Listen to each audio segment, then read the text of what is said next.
धन्यवाद अध्यक्ष महोदय, धन्यवाद।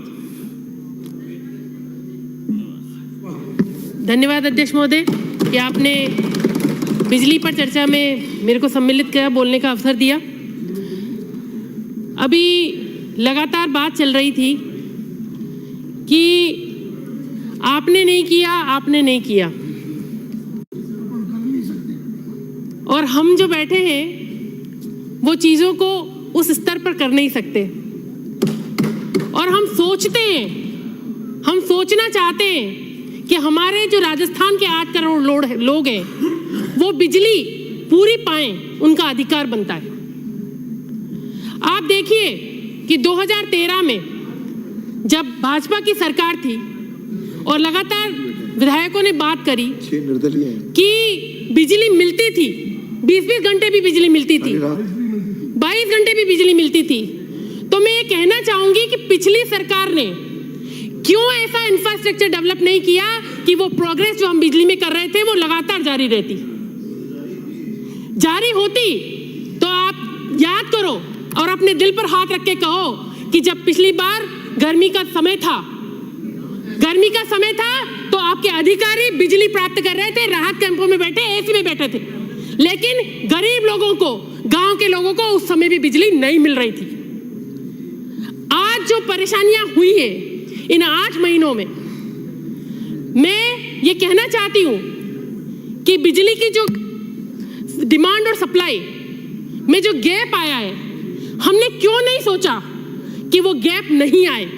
हमारी योजनाएं क्यों ऐसी नहीं होती कि वो गैप भरा जाए और ऐसी योजनाएं बने कि कितनी डिमांड आ सकती है।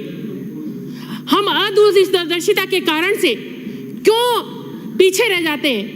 हमें बिजली के क्षेत्र में आत्मनिर्भर बनने की आवश्यकता है, चाहे वो विंड के थ्रू हो, सोलर के थ्रू हो, अक्षय ऊर्जा के थ्रू हो, और या कोयले से उत्पादन करके बिजली बनाने की बात हो। हमें डिपेंडेंसी जो है खत्म करनी पड़ेगी।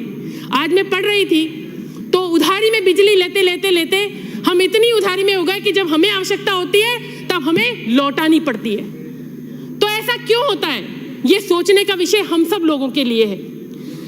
अभी कई साथी कह रहे थे कि हम क्षेत्रों में, अपने अपने क्षेत्रों में जब विधानसभा खत्म होगी जाएंगे तो लोग हमसे शिकायत करेंगे। निश्चित तौर पे करेंगे और उनका अधिकार है, उन्होंने हमें चुनकर यहाँ भेजा है।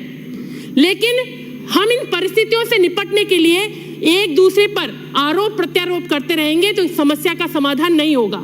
आज सदन में ये जो चर्चा की जा रही है वो क्यों की जा रही है कि हमें अच्छे सुझाव चाहिए कि हम इस स्थिति में कैसे निपटेंगे। तो हमें सबसे पहली जरूरत ये है कि इंफ्रास्ट्रक्चर डेवलप करने की बहुत जरूरत है। हमने, पिछली सरकार ने बहुत सारे GSS की घोषणा की, लेकिन उनकी मॉनिटरिंग नहीं की कि कितने काम हुए, कितने नहीं हुए। इस सरकार ने आकर उन कामों को गति देने का प्रयास किया और गति दे रही है। आप देखिए कि मेरे यहाँ पर, मेरे विधानसभा क्षेत्र में 220 kV की घोषणा इस बजट में हुई।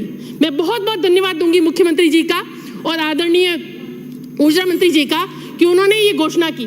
और आप बजट घोषणा होने के तुरंत बाद प्रभारी मंत्री जाते हैं, जगहों का निरीक्षण करते हैं और जल्दी से जल्दी काम कैसे पूरा हो इसके निर्देश देके आते हैं। ये सबसे बड़ी बात है।